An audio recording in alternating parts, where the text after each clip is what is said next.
Join us for a very, very special episode today of Books with Bridgetti.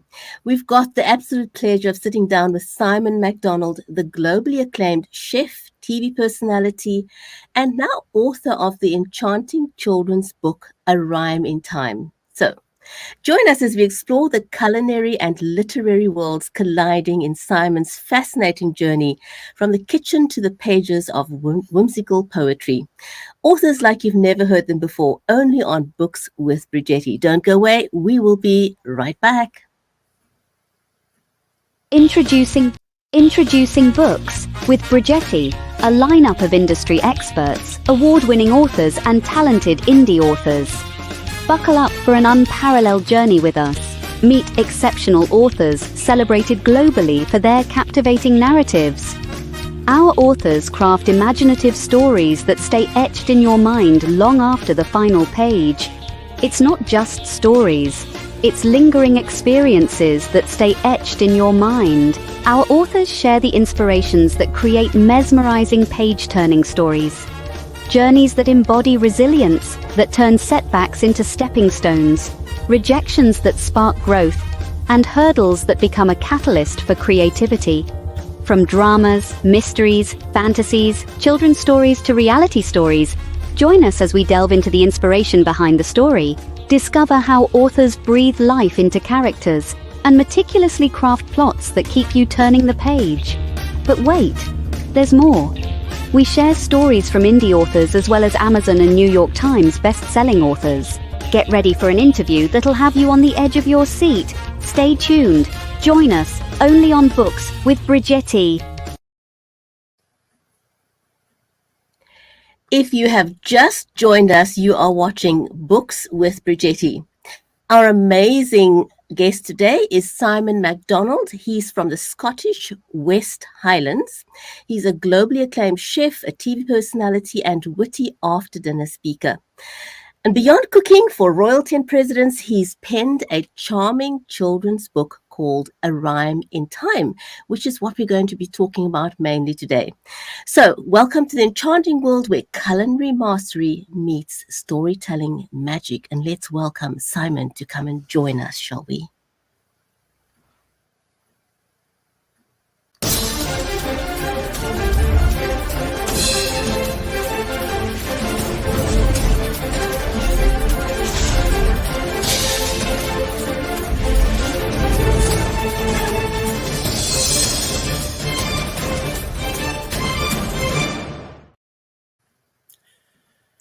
Simon, welcome. So happy to have you on the show. How's the weather on your end of the world?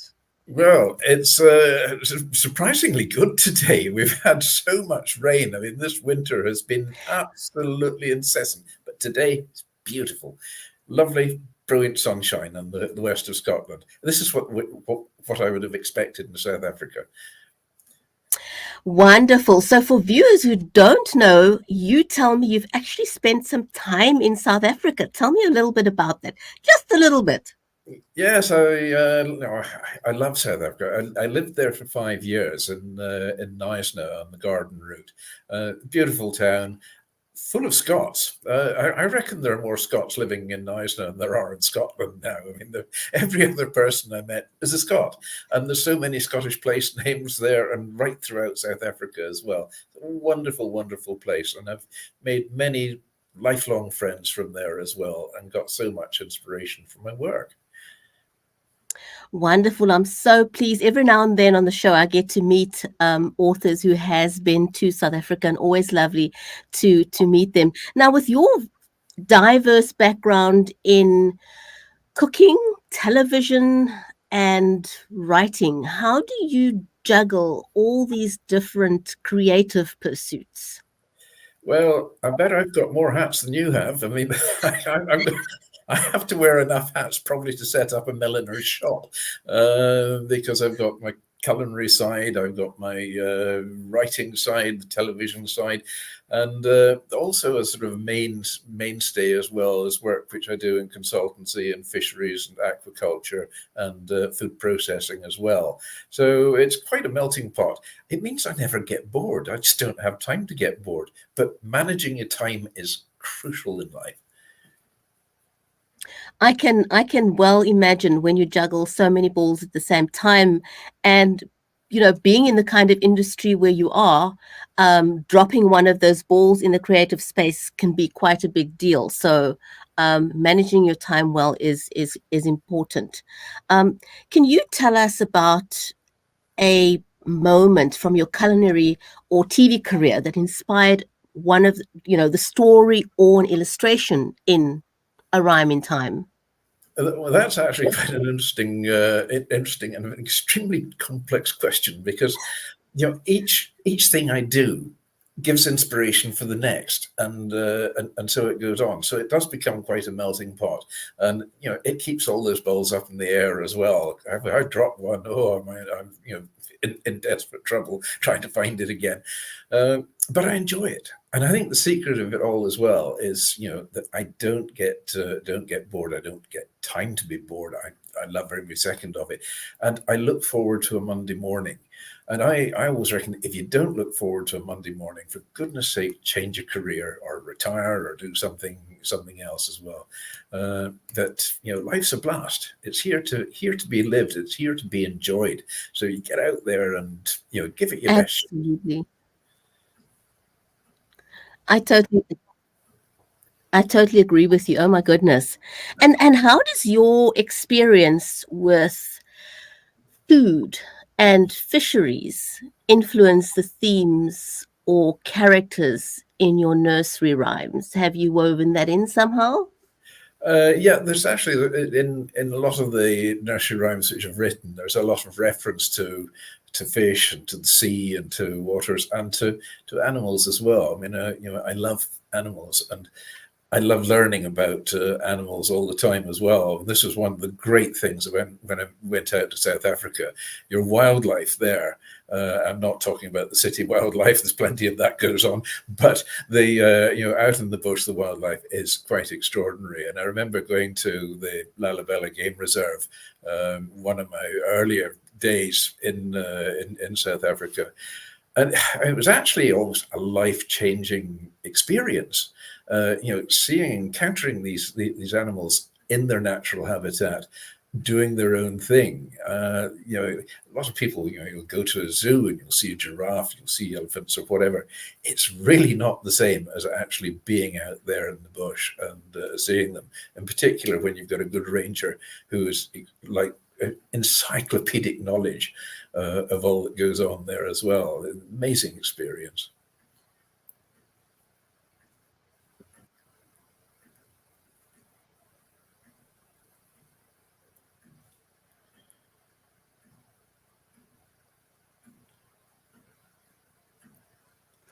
Simon, now talking about connections and how you intertwine things, and could you maybe share a surprising connection between marine management, your marine management expertise, and your creative process in a rhyme in time? Is there a connection there? Well, I mean, in marine management just now, because we've got climate change, so everything is changing all the time. Everything is evolving, and so you've got to be creative in whatever you do, and particularly in marine management, because there are new concepts, new ideas, new things happening out there all the time as well. Species are moving on to colder waters from here, but we've got warmer water species starting to move in as well. So the management of the fisheries there, you've actually got to be very creative with it. You've got to work with the fishers, and it's the same when writing as well. When I'm writing in a rhyme and time, I'm trying to do it from the child's perspective. I had a lovely childhood, and it was a really great childhood, and thank my parents for giving me such a lovely and wild childhood as well. In fact, I've got to thank my parents for having me, I suppose. But the creativity, as it merges from one to the other, and writing, and trying to do it from the child's perspective as well, involves a different thought process. And basically, a great lesson in life is think outside the box. It's a common term that's used, but it works. There was a gentleman I interviewed maybe towards the end of COVID, and his philosophy was not having out of the box thinking. He said, throw the box away. Well, that's actually very good advice. I think it really is. It's a very good advice. I'll remember that one. and that kind of stuck with me when I was listening to you now. Yeah, no, that's it. That's a cracker, as they would say. So what was the inspiration behind not only writing a rhyme in time, but illustrating it yourself? Because that doesn't always happen. There's lots and lots of children's authors, and they will write the story but not illustrate it. So tell me a little bit about that. Well, I've always enjoyed doodling about and drawing and painting and so on. Sadly, I don't get too much time to do it now, but it's doing the illustrations for the book. It was great escapism. I mean, writing the poems and the nursery rhymes themselves was escapism, but actually doing the artwork for it was just, I really enjoyed that. It was such therapeutic and solve all the problems of the world while you're doing it sort of thing. And, the inspiration just came from the lines, and then the lines gave more inspiration back again. So, it sort of worked both ways, and a lot of fun doing it as well. And, I think if it became a task, and seemed like hard work, then it would take the enjoyment out of it. And if you take the enjoyment out of it, you're actually going to take a lot of the magic out of it as well. So this is why I had great fun doing it as well. And and for subsequent writings, which I'm involved in just now as well. Wow. And how does your love for sailing and the Scottish Highlands come through in the imagery of A Rhyme in Time? Yes, well, the Scottish Highlands, it's my birthplace, and it is a very inspiring place. It's you look out here on the west coast in particular, where you've got all the beautiful sea lochs and the islands, and the crystal clear waters, and the mountains as well. And I always say this is the place where the hills bow down to the sea. And when you look at them, it's exactly that. You get this landscape, and it's just bowing down into the sea as well, and the two will merge together, and one relies on the other as well. So it all goes to the inspiration for writing. And my sailing, I love sailing. I've been passionately sailing since I was about 4 years old. I've gone sideways ever since, I think. So yes, I really enjoyed that. It's again, it's exhilarating. It can be pretty hard work. I used to do a lot of yacht racing as well, and I remember going to see my doctor one day at something, and he said, "Well, what do you do for exercise?" And I said, "Well, I sail." And he said, "No, but what do you do to keep fit?" I said, "I sail." And he looked at me, sort of questioningly. So I said, Clearly not a sailor.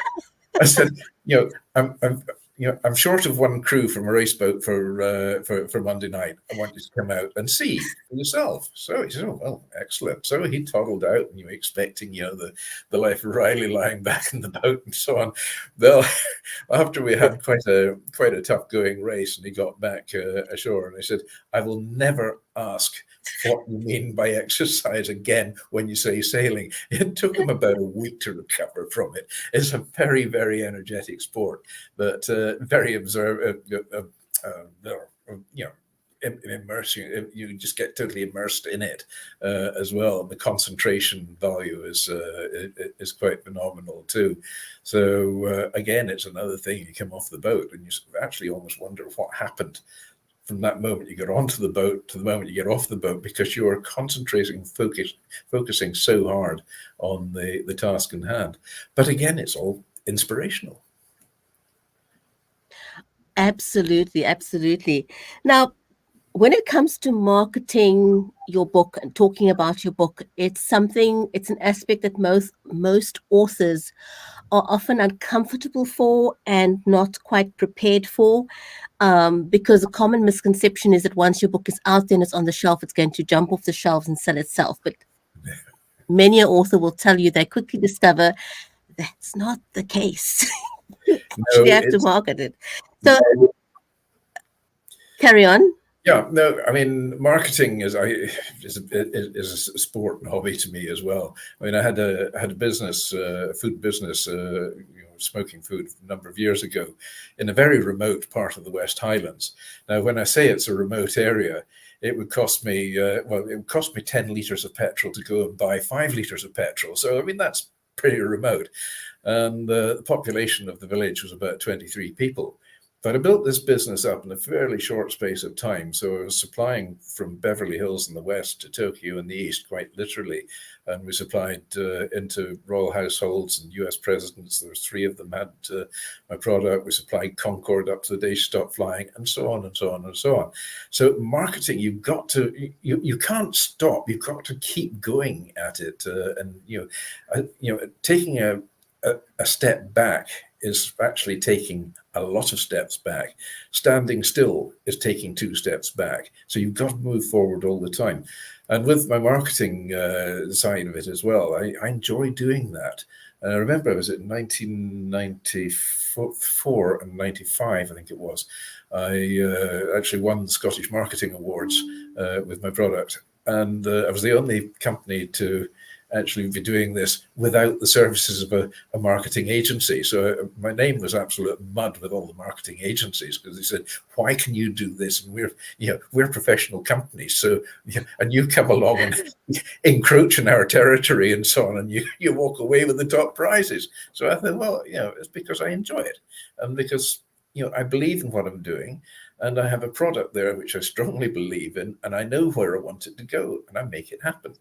So yeah, you've got to market all the time. I know some people do feel uncomfortable with it, and and I've come across this as well with other authors as well. They say, well, it's getting the book out there. If you've got a good publisher who can do the marketing, then great.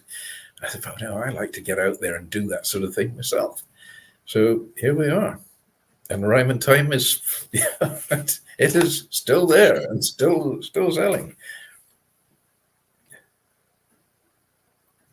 I'm going to let me put you on full screen for a second and just hold up that cover, because it truly is absolutely stunning. It's a beautiful cover. There we go. Whoops. So that's it. That's a gorgeous. And illustrations inside. I love it. There we are. There's again, I did all the illustrations myself, and the which page over there we are, and the poem there as well. In fact, I'll read that one out to you if you like. It's called The Letter, and it starts. Oh, lovely. Thank you. Dear Granny, I went with Mummy to see London Zoo, and I saw there a panda and a big kangaroo.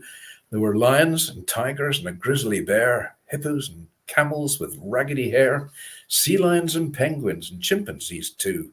What a wonderful day I had at the zoo. Love, Ailish. And there's 3 kisses as well. So I sort of did it from Ailish's perspective, how she would see it and how she would write the letter and what she saw on the day out there as well. So that's, typical of the sort of thing which I do. Wonderful. And have so much fun doing it. How do you use your television presenter skills to engage your audience when you promote A Rhyme in Time? You've got to make them enjoy it, and they've got to see you're enjoying it as well, and and that you believe in it, and you just tell it as it is. But you've got emphasis to put on certain words and so on as well to make it be seen. On television, you've got to speak that little bit slower. You see, so many people going on for the first time, and they're talking like a machine gun, and you actually sort of lose track of what they're saying. So you do have to speak, slower than you would normally do. So if you've prepared a script for yourself as well, which can be quite daunting because it's how you put that script across. Then you think you read it through to yourself several times over, and you get the timing down to 6 minutes, say, and then you go on to the screen to do it. And if you are doing it at the correct pace, that 6 minutes would actually take about 8 or 9 minutes. So you've got to slow down to allow the words to absorb through. Absolutely agree with you totally there. Now, looking back at your, very interesting and varied career, what would you say are the similarities between cooking, being a television presenter, and now being a children's author? One word: creativity. Each thing you're doing is creating, be it creating words, creating food, or creating entertainment, creating interest. That's the tie between each of the three. Wow, that I think basically sort of nails it, because it's all still within the creative space, different aspects, but it's still within the creative space. Do you have any anecdotes or special moments that you've had with a young reader that's influenced the way you tell your stories in A Rhyme in Time? Well, A Rhyme in Time has only been recently launched, so we probably haven't had a chance yet to get some real belters of stories coming back. But it's just lovely. I've had so many people who've bought the book, and they've got back in touch with me to say, the kids love it. They're mesmerized by it. And there's one even sent, in fact, there were 2 or 3 sent short videos of, Granddad sitting there, and the kids are on the knee, and he's reading the some of the poems to the kids, and they're just looking enthralled. And there was one there where the kids were looking slightly puzzled because he was talking too quickly, I think, and slightly sort of monosyllabic, so that they didn't quite get the gist of it. But there was the one that stood out, and and the children were just absolutely in raptures with it as well. And he read it so beautifully to them as well. And I felt really quite chuffed about this, seeing this being done, and I thought, yes, it's working. I'm giving pleasure to other people, and that gives me the greatest kick in life I could possibly ever have, and that is seeing other people enjoying what I've created, be it in food on the plate or in words in the book. I know, just getting a heartwarming smile from somebody when they hold a book in your hand just melts your heart, and it makes you feel like you've done something right. Do you have any plans to use your background in cooking and television to promote literacy through writing? Oh, well, I mean, the number of people that have asked me to write cookery books, I've lost count of them. And, writing a cookery book is so difficult because you don't know where to start. When writing the nursery rhymes, that's great. There's nursery rhyme, that's that page, and that's that page. And then you sort of put them in an order which makes sense. But when you're coming to do recipes, I've got thousands of recipes. And the more I get, the harder it is to decide which one's going to go into a book and how it's to be presented. And the great thing with recipe books now as well, it's a visual aspect. So, in a recipe book, you have to have a top-class photographer to photograph food. And food photography is, that's an art form in itself. So the thought of writing a recipe book just now is really quite daunting. I've got another book underway at the moment. It's actually with the publishers, and we're getting through the awful stage of the editing. That's the one side I don't like, because the publishers have got their ideas and they know how it goes.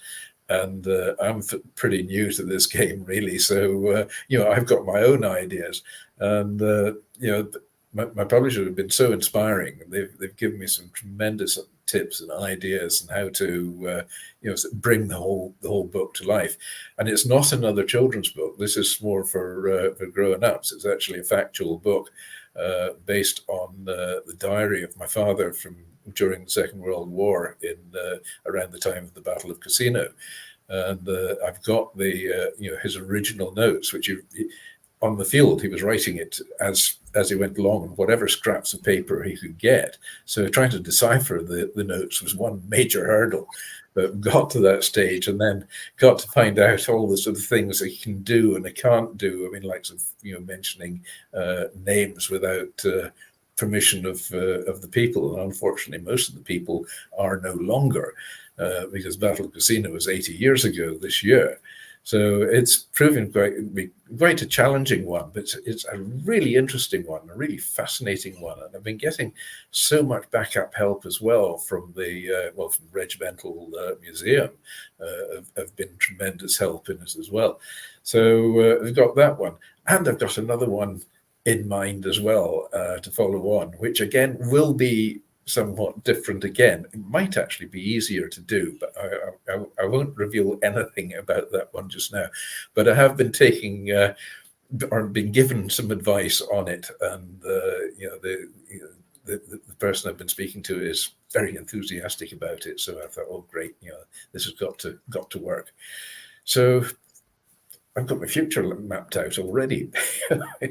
Yes, it certainly seems that way. And, I was listening to you talking about writing a cookery book and how different that is, all the different nuances that goes into a good cookery book. It is a lot of work.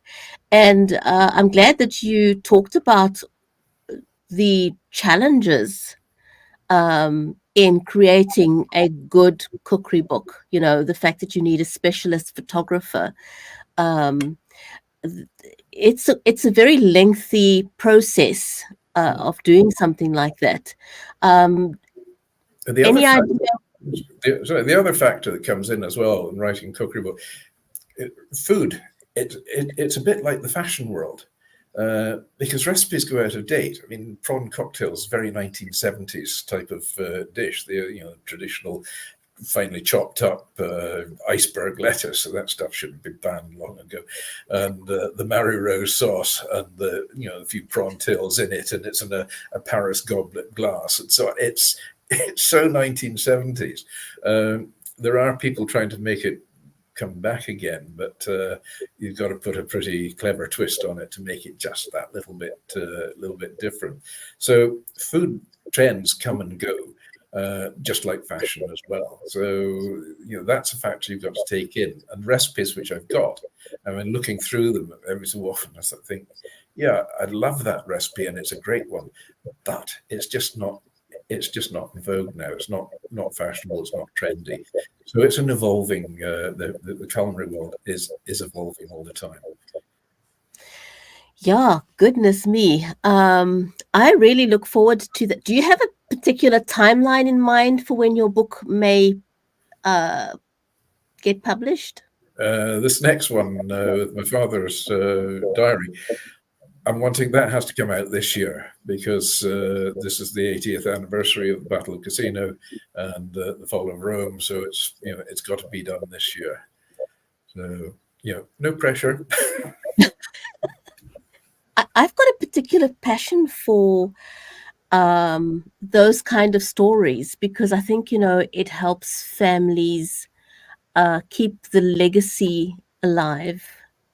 And I've come across an organization who does this by having an engaging conversation with a person and then putting together a book. But it's a year-long process. But it was an interesting thing that you mentioned, how you've got your dad's notes and how a lot of people are no longer alive, so you can't go and ask them for permission to use what he'd written. So it's not as straightforward as one may imagine when you recounting someone's life, that you can no longer go back and fact check or ask permission, etc., etc. So it does heap quite a responsibility on one when you are recounting someone's life story. So yeah, I would really like to see the finished product and have you back on the show once you've done it.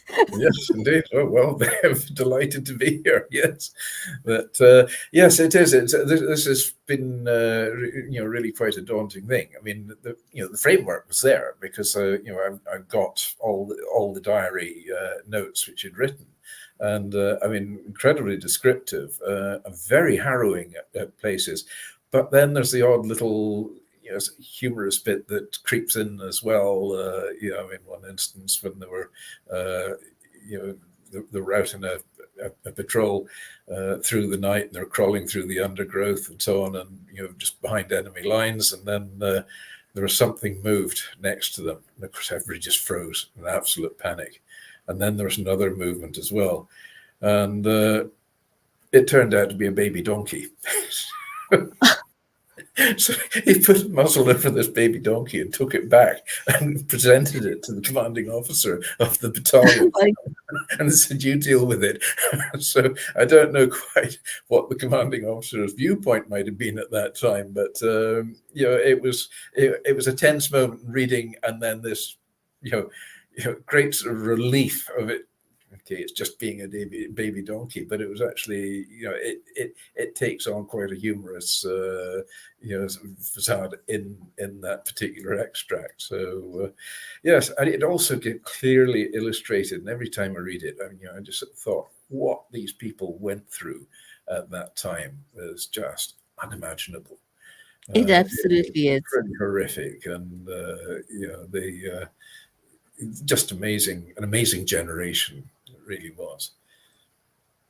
Simon, do you have any plans for turning A Rhyme in Time into a series of books, or writing a sequel? Oh, that has been suggested as well. I'd like to do it.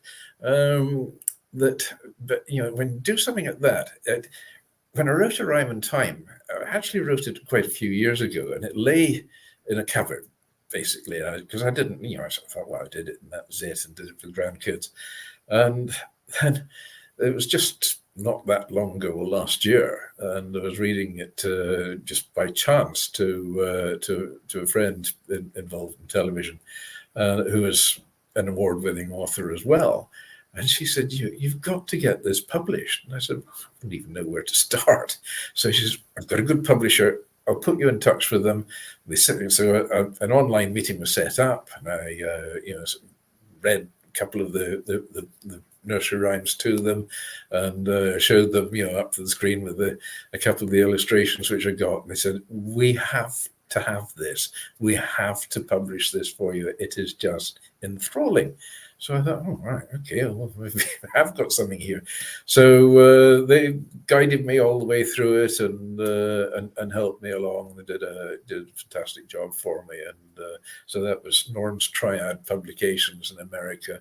So I'm so pleased with the work they did. They're a lovely team to work with as well, and it's more like a family than dealing with the business. So it made the whole job so much more pleasurable.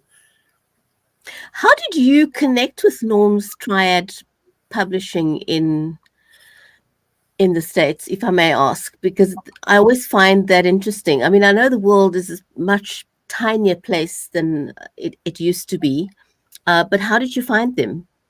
Well, because I have a regular slot on USA Global TV on the Wednesday afternoon on the UK News and Culture show, and co-host on the show, Diane Floyd-Boehm, who herself has written so many books, and she's a lovely person, Diane, as well.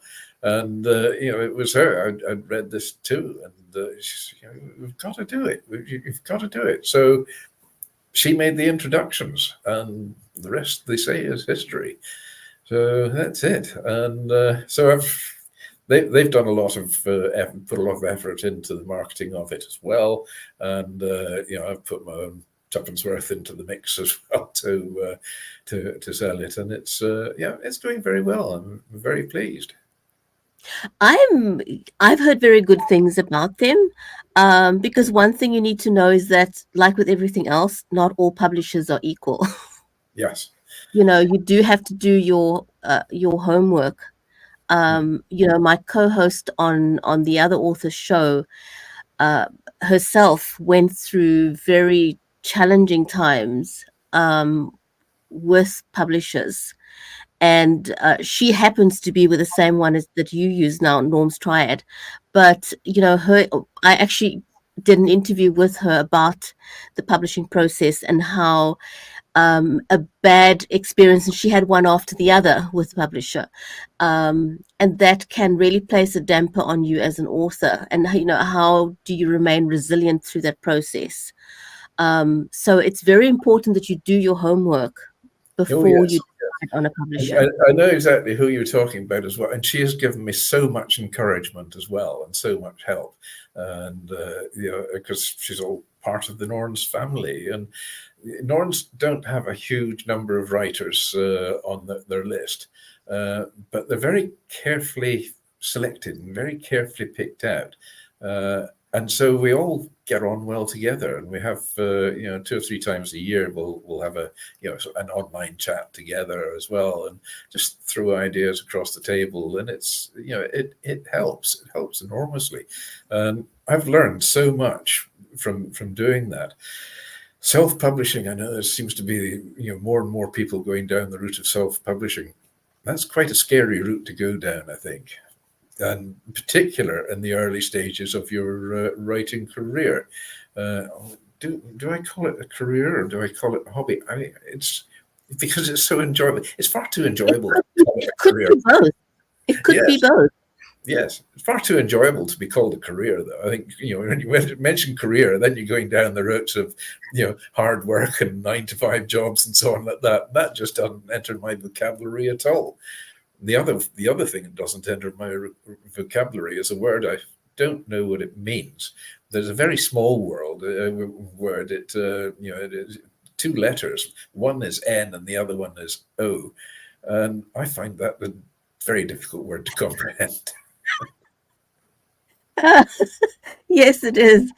If Simon, if you could share one message with readers out there about the importance of embracing creativity, what would that be? Understand your subject, what you're writing about. I presume we're talking about writing just now. So understand and have a good in-depth knowledge of what you're writing about. Because sure as guns, there's somebody else out there who's probably got an even greater in-depth knowledge, and they're just waiting to pick you up on anything you haven't got sorted out right. So I think that's where a rhyme and time actually comes in quite handy, because it's children's nursery rhymes, and we all know the Baa Baa Black Sheep and those ones as well. And there's room for an awful lot more. And I think, I suppose there is a formula for doing nursery rhymes, but from that formula, I have to look at it from the child's perspective. As I mentioned earlier, that's the way to do it, and that's the way I do it. And nobody's criticized me or pulled me up for having that attitude for it. So it seems to work. So there we are. Hit it lucky first time. Oh my goodness, Simon, this has been a blast, and I cannot wait to have you back again. And when your next book is when your next 2 books are published. Oh goodness! I'll have a long grey beard and be hobbling around with my stick. That's how it feels at the moment. Well, you've got a deadline on the one. That much we know. It has to be done this year. Oh yes, absolutely. So definitely would love to have you back on Books with Bridgetti once you've got that in the bag. It would be an honor and a pleasure. Thank you so much for coming. Can you hold up your book one last time and just give the audience a view of that beautiful, beautiful cover of Yes, A Rhyme in Time, beautifully illustrated? yes. Um, The cover design there, it is actually a bit of a sort of collage of sort of 2 or 3 of the nursery rhymes in the book. So so there we are, and it's simply done. Yeah, if you're doing a book like this, don't overcomplicate it. I mean, there's no blank pages there, and I've just pulled one up, but just keep it nice and simple like that, and a few illustrations to attract the mind, because children in particular, I mean, they're very visually orientated, and they will look at the pictures before they look at the words. So if mum or dad or grandma or grandpa's there reading the poem, and the child is looking at the picture and then creates that association in their mind, and it draws the child into the poem itself, and so they understand it far better then. And what I've discovered as well, that the children, they're learning the words by looking at the pictures as well, and having the words read to them, and they can associate it with it. So that's how I like to do it. I forgot to ask you one question. What age group are you targeting with A Rhyme in Time? I'd say from about 4 months to 100 years. Maybe even earlier, 4 months. That covers anybody and everybody, which is wonderful. Yeah, I think that there was one couple who had bought it, and I knew them. They said, "Well, we bought it for the grandkids, but they're not allowed to take it home. We're keeping it here because we love it." So I thought, right, that's fine. That's that struck a chord. So so it appeals to all ages. It's not just to young children. It's to old children as well. And I mean, old children up to the age of 100 or more. Well, when you think about it, we're all children, regardless of our age. It's just a number anyway. That's it, yes. Well, I mean, always regard the age as a number that just denotes the amount of experience you've got, and that's it. Yeah. The nice thing. I'm 15 with a couple of years experience. Yes. Well, once you reach a certain age, you can get away with the sort of things which you can actually get away with as a child. But it's the bit in between you don't get away with it. So, oh yes, roll on the later years as well. You can get away with absolutely everything then. I know.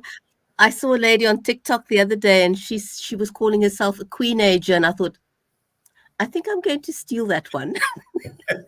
That's a good one. Yes, yes, I like that.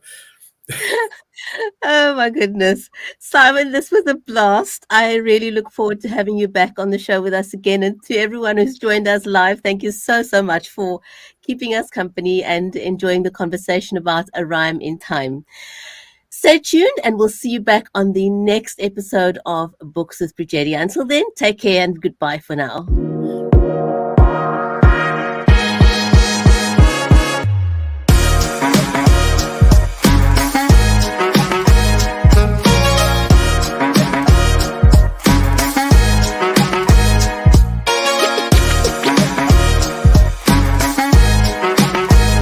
Thank you for joining us on Books with Bridgetti. Join us next time for industry experts and award-winning authors. I think this might be, I've been on over 24 different podcasts and radio shows in the last couple of months. And this has to be one of the most sophisticated, what the kids like to keep called bomb.com shows and presentations that I've ever been on. It's fantastic. Thank you for having me here. Available wherever great books are sold near you.